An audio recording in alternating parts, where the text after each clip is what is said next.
So we thought we'd just give some general feedback on like processes and case theories, and then we'll give like individual feedback on the four of you guys. Yeah.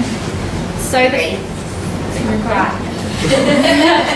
the first thing I want to say is that I think everyone did such a good job. It was really, really good to watch, and you obviously had fun with it and wanted to engage with it. I could tell that you all really took it seriously and wanted to engage with it, so it was really good to watch. I thought you all did a really, really good job. Everyone seemed relatively confident, and if you were a bit shyer at the start, you know, I could tell that you gained more confidence as you went along. Some of you relied more on your notes than others, but you know, this is the first one, so that's totally fine, and that's something you get used to over time, is not using your notes so much. B, you were quite good with that. You were able to not use your notes at times and make it more like a conversation, so that was good. Just a few technical points which are easily fixed and you'll get used to. You have to refer to us as Your Honour. So you need to say, yes, Your Honour, if we ever say anything to you. At the end of each witness that you question, you need to say, no further questions, Your Honour. Okay, and then you sit down. So you also, most of you did this, but you also need to make sure for each witness you say, the defence calls Maria Taylor, and then she gets up. So just make it really clear each step of the way. You don't need to say good morning to anyone when you stand up, especially because there's no jury here either. So you simply need to stand up when your witness comes and you begin asking their questions. You don't need to introduce. So with your arguments that you were trying to make, for the most part, we were able to see what you were trying to do with your questioning. What advice we would give is you can try and think about what the end point is that you're trying to get to. So what's your story, your version of what happened, and then what questions can I ask to lead them up to that point? So, for example, when questioning Bob, for example, the shop owner, your idea of what has happened might be, Bob thinks that this person stole it because she is homeless, and he is basing his assumption on the fact that she is homeless. So then you might want to say things like, Georgia was a homeless person, wasn't she? Yes. You don't really like having homeless people in your store, do you? No. And you think homeless people are probably likely to steal things? Yes. Did you think Georgia stole this because she is homeless? Yes. And so then you have sort of trapped him into saying that the only reason he thinks she stole it is because she's a homeless person, and that's your theory that you're trying to bring out. But that's something that you obviously have to practice. Yeah, just in terms of that, I thought that you all did a really good job at bringing out what your statements said. So the statement said some facts, and you were really good at asking questions to get those out. But what Kia's really saying is you need to come up with a story that is believable. So I thought, for instance, that the prosecution could have, you were a bit too nice to your witnesses, so you could have attacked them more and said, Bob, you have something against homeless people, don't you? And I thought that Anne, when you questioned Frida, you did a really good job then. I could see you were trying to say you just want to protect your friend. And you could have just taken it one step further by saying, you are lying for your friend, aren't you? We were told that it's further than the facts that we were given, so we shouldn't ask some question like that. It can be a bit difficult, but when people write facts, they're not going to give you the answer. So you could obviously see that even though they didn't say Frida is lying, it's suggesting to you that they're questions that you should ask. And you shouldn't be afraid of attacking the witness's credibility and asking, are you lying? And if she says no, that's okay. but you've planted the idea in the judge's mind that she might be lying. And I thought that, and this is something, as Kia said, we can practice with, because the first time I did this, I only used notes. And when you practice, it gets easier. But I thought that B, you were very good at engaging with the witness. So because you had pre-prepared questions, no matter what the witness said, you kept going along your questions, which means that, for instance, Jack, I noticed that you were trying to say, what were you trying to ask? How was she acting? How was she acting? How was she acting? How was she acting? But the witness was like telling her own story. So really you need to engage in a conversation with the witness. It's good to have set questions, but you need to be flexible. So B, I thought when you asked questions, you made eye contact with the witness, and whatever the witness said is then what your next question responded to. And I thought that that was really good. So one of the most important skills when you're an advocate is active listening. So they might say something that is an absolute gem, and if you're not actively listening, you'll miss it completely. But if you can actively listen, and that involves looking at them, slowing down, even taking your time. If they've said something and you think it might be really important, take a moment, take a few seconds, look at your notes, and then, maybe follow down that path, because that could really open up some weaknesses in the case. One example of that I saw is Alexis. Is that Bob? Yeah. So I noticed that Bob said that Georgia purchased a couple of packets of crunchy biscuits, but in the statement it actually says one. So even if you might not think it's relevant, you could say, oh, but in your statement you said one. You seem a bit confused about what happened. So you can try and trip them up. Because that automatically discredits them as a witness and their character. Just another general thing, I think the closing arguments are really, really crucial, because when you think about it, that's the last thing the judges are left with. Of course, we're going to remember the opening and the chief and the cross-examination, but really the last thing that you say to us is your closing address. So that needs to be strong. You need to pull out all the crucial bits of your case.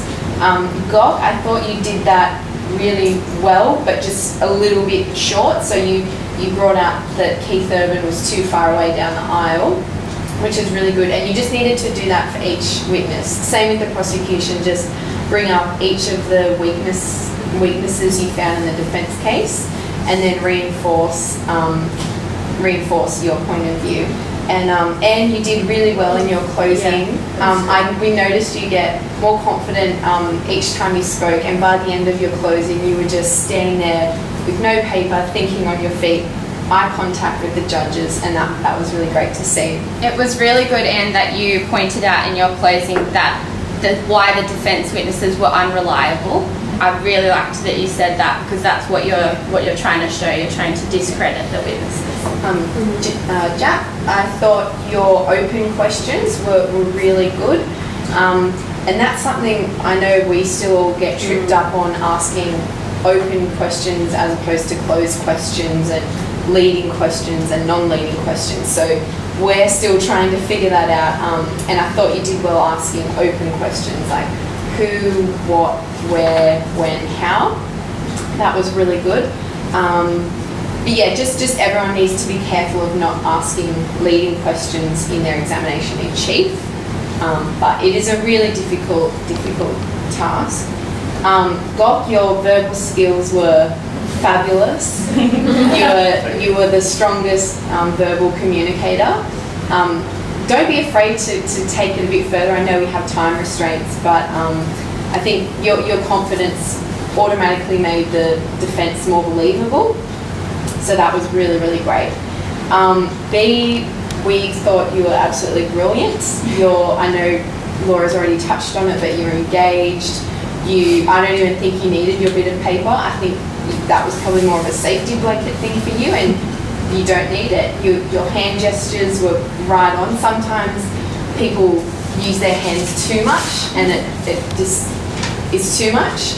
But you were really, they were very well thought through, and and you really actively listened to your witnesses. So that was great. Have you got any Any questions? questions?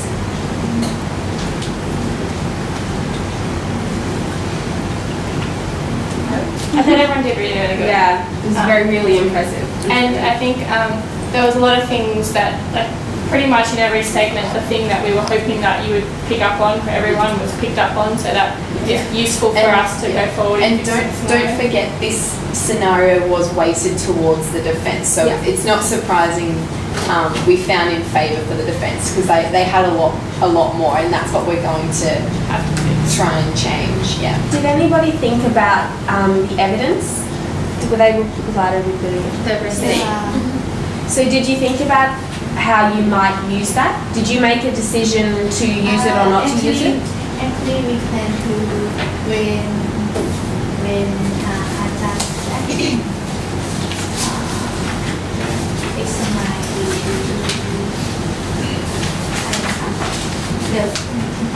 the owner of money, but he want to.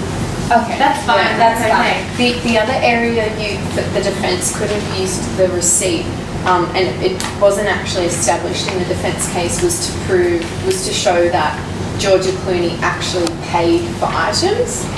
Like, it was never actually said she actually paid for them, didn't she? And she received change and she received the receipt. So that would have been good to hand that up to the bench. So the prosecution could have used it to say, we prove that she did not pay for the face wash and she tried to steal it. And the defence could have used the receipt to prove she is an honest person. She paid for these other items. There's no reason to believe that she was trying to steal anything, because she went to the register and she actually paid for things, and here is the proof in the receipt. So sometimes, even though the facts might not tell you how you can use evidence, just try to think, how could we use this to make the judge believe us in our story? Yeah. Do you guys? Oh, do you have a question? Oh no, I just have some my opinion. Yeah, that's what we want. I think the cross-examination question sometimes is come up just today when when we hear the Yeah. witness,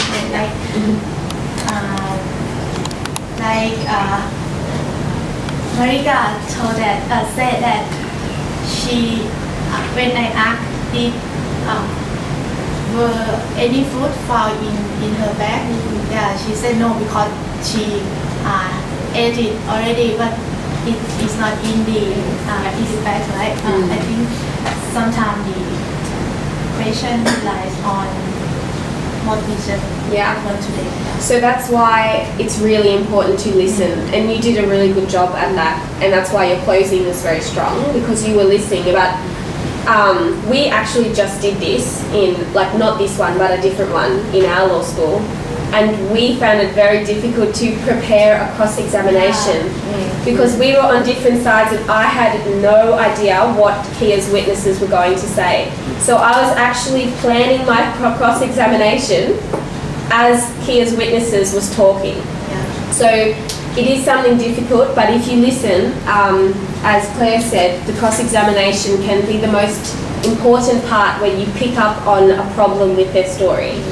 And if one of the witnesses, the actors, if they make a mistake of their statement and they accidentally read something wrong, that's a good thing for you if you're cross-examining. So you don't have to think, oh no, like they're not playing the game right. You actually can pick up on that and be like, oh, but your statement says this.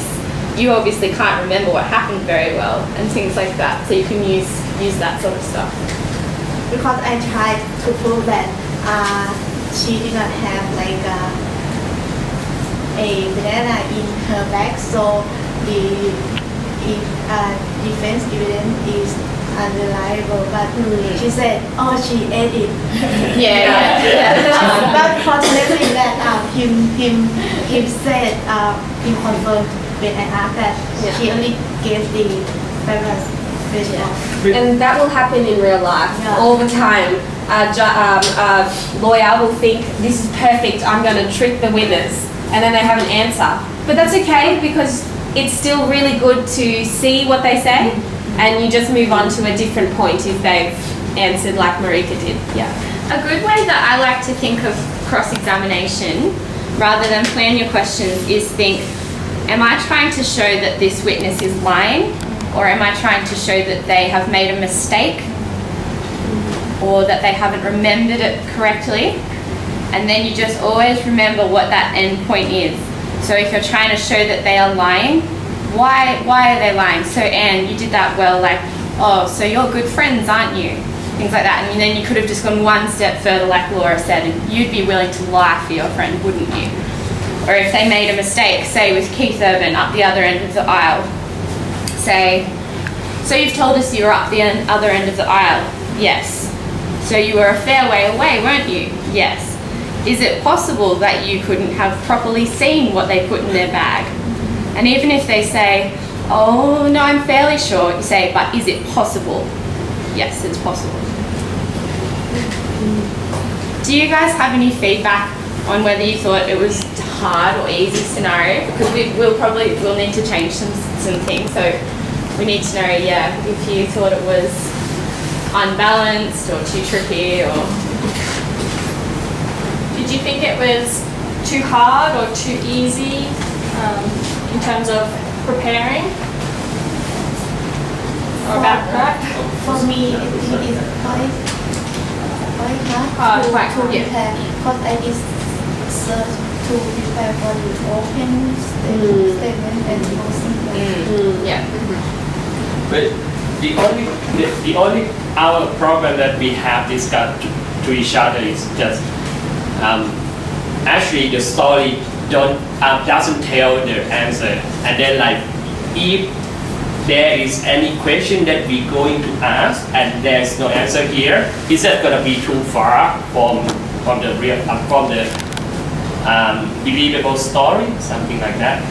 But that's okay. Like in a real case, a lawyer, because they have sometimes days to ask questions and they're very slow. And sometimes a lawyer will just think of something while they're questioning and say, well, have you thought about this? Or could it be possible this? And the witness will be like, no, like that's not relevant. And that's okay. Like they'll ask questions that are well beyond what the statements say all the time in court. Was there a question you wanted to ask specifically? What was it? Just so we know how far we would. Like as Anne said, like Just try to prove that maybe Maria is lying, or So the Geoffrey- banana. Yeah. there is no banana is okay because Georgia is so hungry, so she might eat it. Yeah. That's okay. That can be believed. But some Like she did not actually give the face wash, but she said that she give maybe just because she feels sad for Georgia and just want to help. They're all Say good something questions. like that. Yeah, they're all things that could have been asked. Yes, and I think yeah. it's okay to ask. I think it's okay for lawyer to convince the judges, and the judge will tell when will stop the lawyer when question if it's not relevant. Yes. Did you think then that we should put more facts in to make it more believable? Like, is that what you're suggesting would be helpful? Or So do you think the statements should have been Maybe more you can detailed? give clear instruction that you can. Right, so we just didn't give very clear instructions about what to do if something wasn't in the statement. Okay, yeah, that's a good point. we didn't give very clear instructions. Yeah. Yeah. Yeah. and also tell that or give some example of the opening or closing and Yeah. Yeah. what to do on Yeah. Yeah, we didn't give any examples. Yeah.